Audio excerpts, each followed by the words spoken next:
Hello বাগানি বন্ধুরা, আশা করি তোমরা সকলেই খুব ভালো আছো। ভালো আছে তোমাদের বাগানের প্রত্যেকটা গাছ। আজকে তোমাদের সাথে শেয়ার করব কিভাবে পরিচর্যা করলে আমরা আমাদের বাগানের জলপদ্ম গাছগুলোতে বেশি পরিমাণে ফুল পেতে পারি। গাছে ভালো ফুল পেতে চাইলে কিন্তু অবশ্যই আমাদেরকে গাছের পরিচর্যা করতে হবে। তাছাড়াও বেশ কয়েকটা জিনিস কিন্তু আমাদেরকে অবশ্যই খেয়াল রাখতে হবে। গাছ বসানোর আগে মাটি তৈরির যে পদ্ধতি থাকে সেই পদ্ধতিটা কিন্তু অবশ্যই খেয়াল করতে হবে। মাটি তৈরির সময় অবশ্যই গোবর সার, হাড়ের গুঁড়ো এগুলো ব্যবহার করতে পারো। গোবর সার যদি না পাওয়া যায় তাহলে ভার্মি কম্পোস্টও কিন্তু ব্যবহার করা যাবে। তবে মাটি তৈরির সময় কোনো রকম রাসায়নিক সার ব্যবহার না করাই কিন্তু উচিত।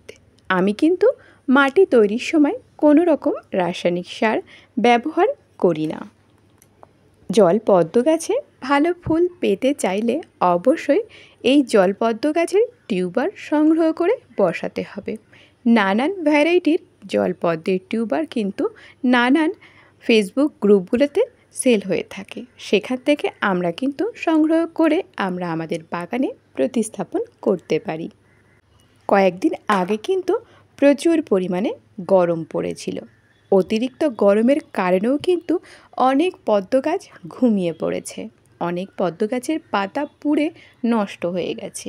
সেগুলোতে ফুল পেতে চাইলে কিন্তু অবশ্যই সেই গাছগুলো আমাদের কিন্তু রিপোর্টিং করতে হবে। পদ্ম গাছ যেমন শীতের সময় ঘুমিয়ে থাকে, তেমন কিন্তু অতিরিক্ত গরম পড়লেও পদ্ম গাছ ঘুমিয়ে পড়ে। টিউবার প্রতিস্থাপন করার ঠিক 1 মাস পর থেকে কিন্তু আমরা পদ্ম গাছগুলোতে খাবার দেব। এই পদ্ম গাছ কিন্তু রোদ ভীষণ পছন্দ করে। সরাসরি রোদ এই গাছের জন্য কিন্তু খুব দরকারি। যদি রোদ কম পায় তাহলে কিন্তু গাছে ফুলের সংখ্যা থাকে না, অনেক সময় ফুলও কিন্তু হয় না। রোদ না হলে ফুল খুব একটা ভালো কিন্তু পাওয়া যাবে না। পদ্ম গাছে কিন্তু সরাসরি খাবার দেওয়া যায় না। সরাসরি বলতে জলে ছেড়ে দেওয়া যায় না, আবার তেমন গাছের পাতাতেও কিন্তু স্প্রে করা যায় না। খাবার দিতে হলে একটা কাগজে মুড়ে টবের মাটিতে পুঁতে দিতে হবে। খাবার হিসাবে দেওয়া যাবে একটু পটাশ, যে কোনো পটাশ হতে পারে। 1 চিমটি পটাশ 2 থেকে 3টে 19-19-এর দানা, যে 19-19 দানা আকারে পাওয়া যায় সেটাই কিন্তু ব্যবহার করতে হবে। সিউইডেরও কয়েকটা দানা কিন্তু একটা কাগজে মুড়ে নিয়ে এই টবের মাটিতে কিন্তু পুঁতে দিতে হবে।